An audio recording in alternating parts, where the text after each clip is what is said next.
언제 봐도 좋은 방송, 누구랑 봐도 좋은 방송. 안녕하세요, 호감게임TV의 호감입니다. 오늘 여러분들과 함께 플레이해볼 게임은요, 망치소년으로 많이 알려진 게임입니다. 해머링 해리. 그 시절 오락실 게임치고는 좀 만만한 게임 중에 하나였습니다. 그럼 게임을 플레이하면서 이야기를 계속 해보도록 할게요. 출발합니다.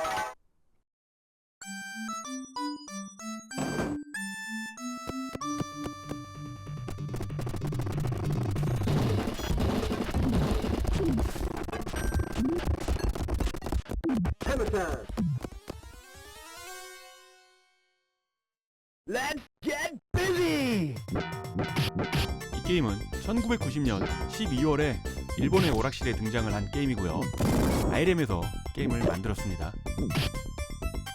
그 당시 대부분의 오락실은 지금 제가 플레이하는 국제 버전 이 기판이 많이 도입이 됐고요. 드물게 일본어가 나오는 일본어 기판이 보급된 오락실도 있다고 하는데, 제가 다닌 오락실은 다 이 버전이었습니다. 맨홀 뚜껑을 던지는데 부메랑처럼 되돌아가죠. 굉장히 신기한 맨홀 뚜껑이고요. 날아다니는 맨홀 뚜껑 위에 주인공이 올라타는 것도 재밌었습니다. 스테이지 처음 시작할 때 명품 브랜드 매장이라고 제가 제목을 적었지만요, 일본어 버전에서는 불안 매초 상점이라고 그렇게 적혀 있습니다. 물론 가명입니다. 라면 그릇을 뒤집었으면 목숨 하나를 잃으는데 날아가는 모습이 참 재밌습니다. Let's get busy! 목숨을 하나 잃던가 게임을 시작할 때 Let's get Billy라고 저는 들었는데요. 그 당시에는 저게 뭔 말인지 모르지만 오락실에서 Let's get 저 소리가 정말 쩌렁쩌렁하게 울렸던 기억은 납니다. 게임 소리는 그렇게 크지 않았는데 죽을 때 아우! 그 소리랑 Let's get Billy 그 소리는 왜 그렇게 크게 들렸는지,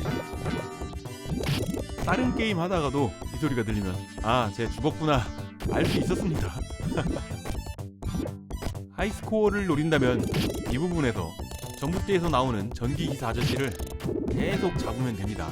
물론 시간 제한이 있기 때문에 무제한으로 할 수는 없지만, 그 당시에 하이스코어를 우리가 노렸을까요? 그냥 100원으로 오래오래 게임하면 그게 좋았던 것 뿐이죠. 적당히 잡았으니까 이제 진행을 해봅니다. 이 게임의 일본어 제목은 목수 겐시입니다. 풀네임은 타무라 겐조라고 하는데요, 줄여서 겐상, 겐시 그렇게 부르나봐요. 우리가 김씨, 이씨 그렇게 부르는 거랑 같은 거겠죠. 첫판 보스의 등장입니다. 보스의 이름은 콘크리트 대장. 40kg짜리 시멘트 포대를 아주 손쉽게 멀리 던질 수 있죠. 힘이 장사입니다. 시멘트 포대 들어보신 분들은 아실 겁니다. 정말 무겁다는 걸요.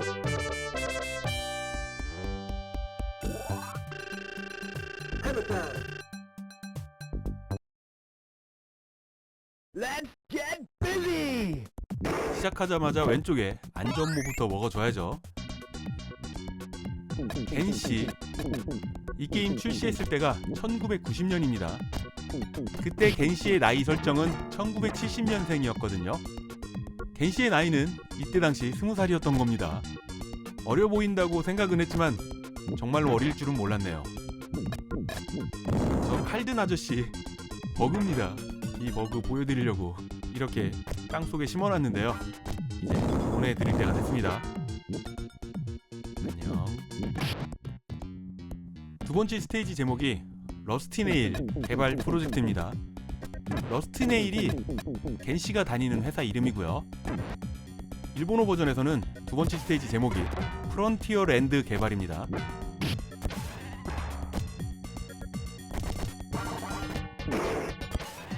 왼쪽에 보이는 벽돌을 부시고 들어가면은 보너스를 먹을 수 있죠. 하지만 박스 아저씨가 기다리고 있으니까 먼저 처리를 해주고요.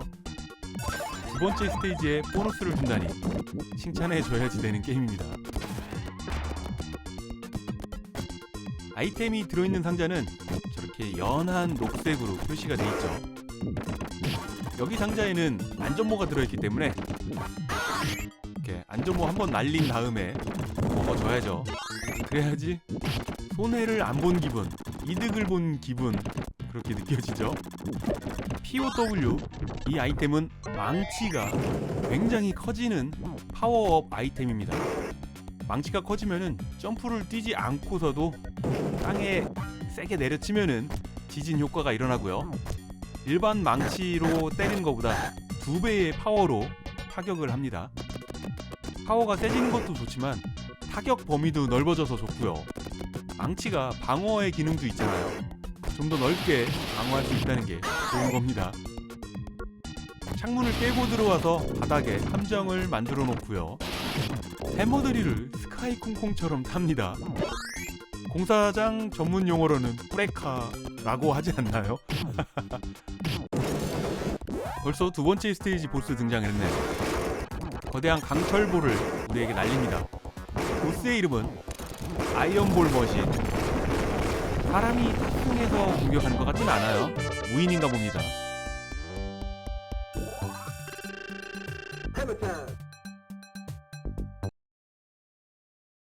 Let's get busy. 세 번째 스테이지입니다. 거대한 배에서 일꾼들이 내리면서 우리를 공격하는데 TNT도 실려있네요. 위험한 화물을 싣고 다니는 배입니다. 일본어 버전에선 이번 스테이지 제목이 갈매기 선착장입니다. 깜빡하고 말 안 한 게 있네요. 일본어판에서는 주인공 이름이 목수 겐시라고 했고요. 수출판 제목은 해버링 해리. 주인공의 이름이 해리입니다. 게임 시작할 때 주인공의 집을 다 부셔버리잖아요. 겐시가 사는 그 지역을 재개발을 하려고 하는 겁니다. 그런데 불법으로 멀쩡한 집 부시면서 사람들을 내쫓으면서 개발을 하고 있는 겁니다. 불법적으로 말이죠. 러스티네일이라는 회사가 이렇게 불법적으로 불을 축적한 그런 회사입니다. 집이 부서지자 불타는 분노에 휩싸인 우리 주인공 겐시. 한 손에 망치를 들고 악덕 회사에 홀로 싸우고 있는 중입니다. 여기서 점프를 안 하면 바닥으로 바로 떨어지거든요. 그러면 이 파워 아이템 못 먹습니다. 굉장히 중요한 아이템이죠. 바지 색깔이 바뀌었죠. 아이템을 먹은 건데요. 기존 빨간색 바지에서 파란색 바지로 바뀐 겁니다. 바지가 가벼워져서 그런지 높이 점프를 할 수 있는 그런 아이템입니다. 바지 아이템 이름이 브론즈 바지거든요. 브론즈. 올림픽에서 동메달을 브론즈 메달이라고 하니까 브론즈 바지면은 어떤 색깔인지 아시겠죠? 그런데 파란색이라니 뭔가 이상합니다. 지게차 아저씨, 그냥 동료애로 살려줍니다. 이번 스테이지는 야쿠자가 등장을 합니다. 악덕 회사답게 야쿠자가 배후에 있어요. 보스 굉장히 쉬운 편입니다. 두 대가 동시에 등장 안 하게 한 대씩 처리하면 되고요. 본네트 위에서 망치질만 해주면 이렇게 쉽게 끝나요.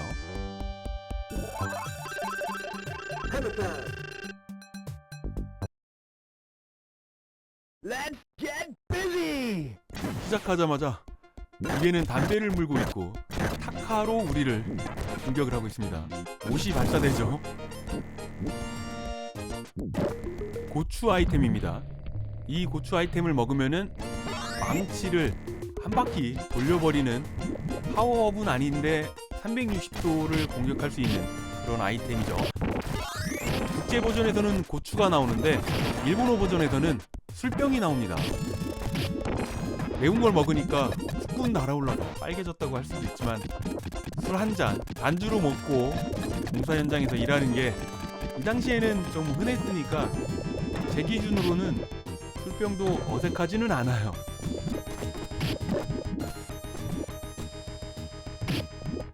그거 아시나요? 이 게임에 등장하는 대부분의 적은 눈에 안경을 끼고 있습니다.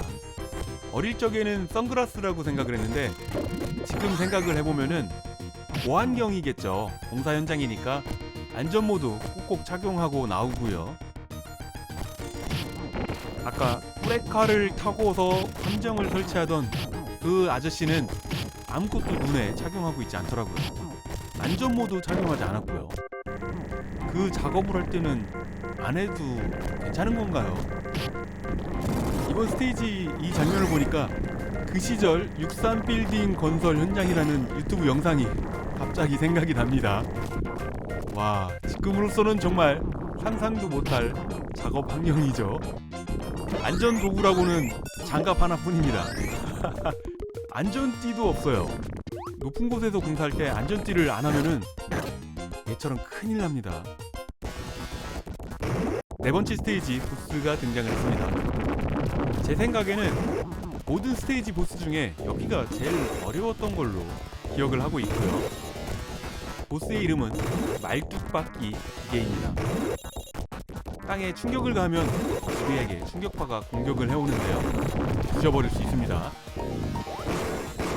일정 시간마다 보라색 구슬이 모습을 드러냅니다. 구슬을 부셔야지 스테이지 보스가 클리어가 되고요. 아유, 이제 좀 부서져라 했는데 한 번 더 때려야 되나 봅니다. 귀찮네요. 여기도 사람이 안 타고 있나 봅니다. 첨단 무인 시스템이 이 당시에 공사 현장에 있었다니.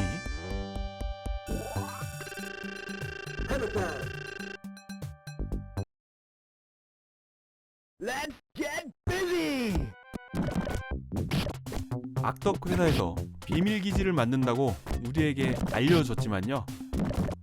일본어 버전에서는 여기를 지하 상수도 공사 현장이라고 알려주고 있습니다. 대형 못이 발사되는 타카를 우리에게 발사를 하잖아요. 총처럼 앞에 안전장치가 달려있기 때문에 저렇게 안 되는데, 아주 예전에는 안전장치가 없었기 때문에 총처럼 발사가 됐었다고 합니다. 어떤 분한테 들은 얘기인데 데모 타카로 사람을 공격하는 일이 한국에서도 있었다고 하더라고요. 안전장치가 없었을 때. 지금은 타카 앞부분을 살짝 눌러줘야지 발사가 되죠.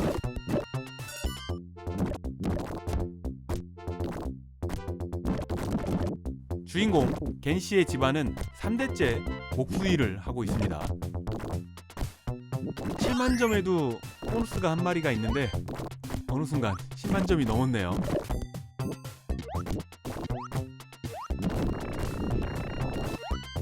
죽으면은 바로 그 자리에서 시작하는 게 아니라 약간 뒤에서 시작하는 시스템 방식이기 때문에 무한 코인으로 엔딩을 보려고 해도 죽으면 다시 했던 걸 또 해야지 되기 때문에 스트레스를 받을 수도 있습니다.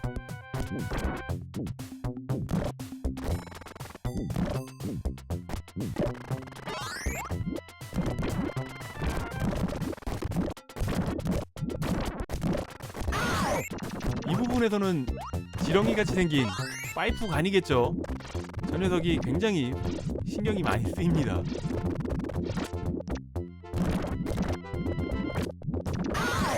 그냥 무시하고 가는 게 정신건강에 좋습니다.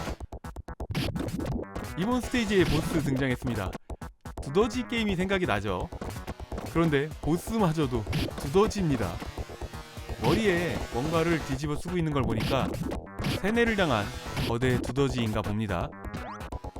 보시는 그대로 보스의 이름은 자이언트 두더지. 빙빙 돌리는 망치보다는 거대한 망치로 두더지 게임을 하면 더 재밌었을 텐데 아쉽네요. 5년 전쯤인가 이 게임 제가 리뷰를 한번 했었거든요. 거기 댓글 보면은 자기네들 오락실에서는 노가다 김씨라고 부르는 곳도 있었고 노가다판이라고 부르는 곳도 있었다고 합니다. 제가 다니는 오락실은 망치소년이라고 그냥 평범하게 불렀네요.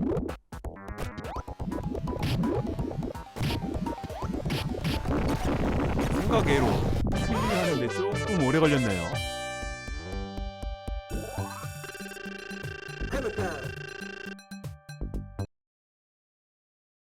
Let's get busy! 드디어 마지막 스테이지입니다. 이 전판이 지하 공사 현장이었잖아요. 거기를 통해서 본사까지 달려왔나 봅니다. 이 게임이 발매된 1990년. 이 당시 일본도 건설 비리가 만연했다고 하네요. 야쿠자들도 끼어 있었고요. 그런 부분을 풍자한 게임이기도 합니다.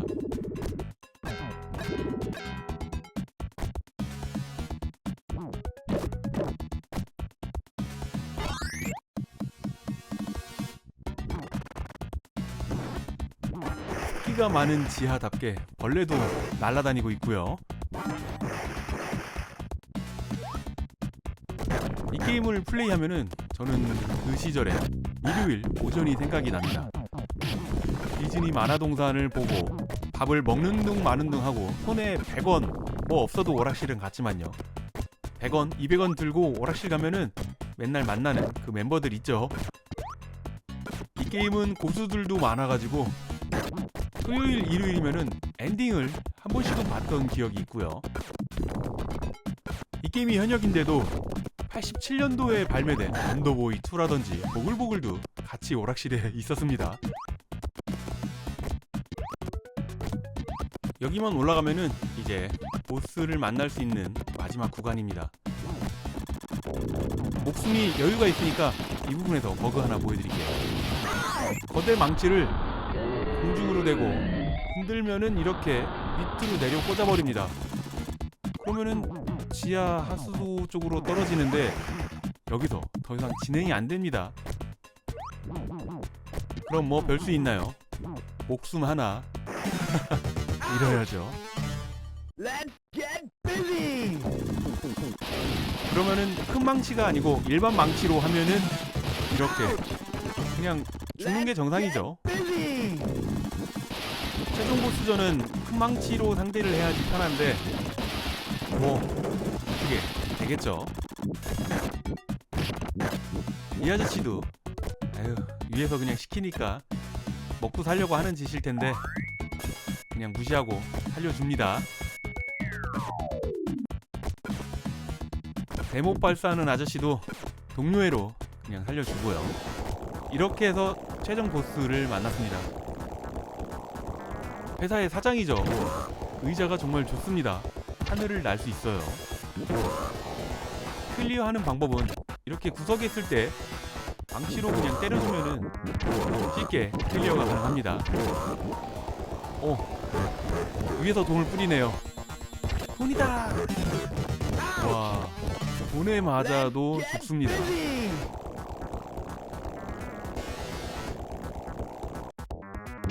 뿌리는 돈은 망치로 없앨 수도 있어요.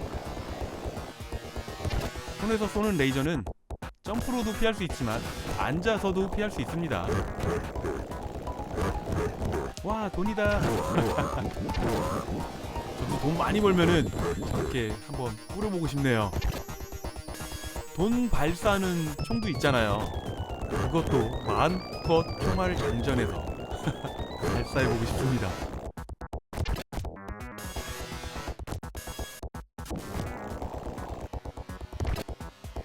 이제 많이 놀아줬으니까요. 마무리하도록 하겠습니다. 이 보스의 이름은 프로키 구미 사장입니다.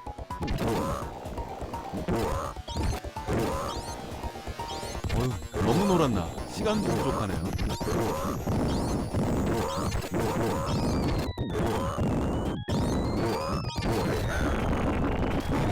잘못하면 원코인 못할 뻔했네요.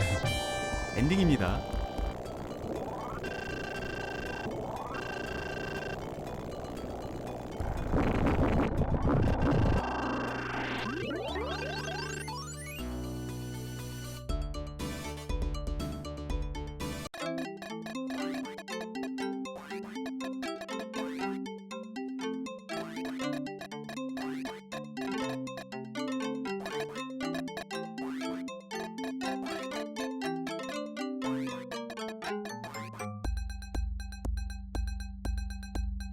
부서진 겐시의 집을 새롭게 지어졌는데요.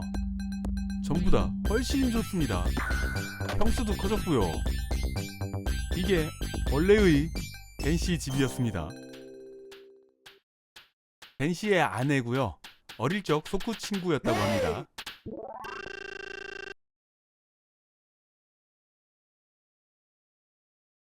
이렇게 해서 1회차가 끝나고 2회차가 시작이 됩니다. 오락실에서도 2회차가 있었나요? 이 부분은 좀 가물가물한데 1회차에서 등장을 안 하던 토블든 목수가 등장을 하죠. 토블든 목수 아저씨도 안전 장비가 없어요. 왜 그럴까요? 이렇게 해서 오늘도 우리는 한 집안의 한 마을의 평화를 지켰습니다. 그 시절 오락실 게임은 굉장히 난이도가 사악했는데 이 게임은 누구래도 편안하게 즐길 수 있는 좀 만만해 보이는 그런 정도의 난이도였고요. 그리고 캐릭터도 동글동글하니 귀엽게 생겼죠. 부담 없이 플레이하기에 좋은 게임이었습니다. 그래서 우리 동네에서도 인기 좋았는데 아시아권은 인기가 괜찮았는데 서양권에서는 인기가 없는 게임이라고 합니다. 정서의 차이겠죠. 오늘도 귀중한 시간 내주셔가지고요. 호감게임TV를 봐주셔서 정말 감사합니다. 호감게임TV를 봐주시는 모든 분들 언제나 하시는 일 술술술술 풀리기를 제가 늘 바라고 있는 거 아시죠? 저는 최대한 빠른 시간 내에 재밌는 게임 가지고요 금방 돌아오도록 하겠습니다. 그때까지 지금처럼 늘 건강하시고요. 금방 올게요. 감사합니다.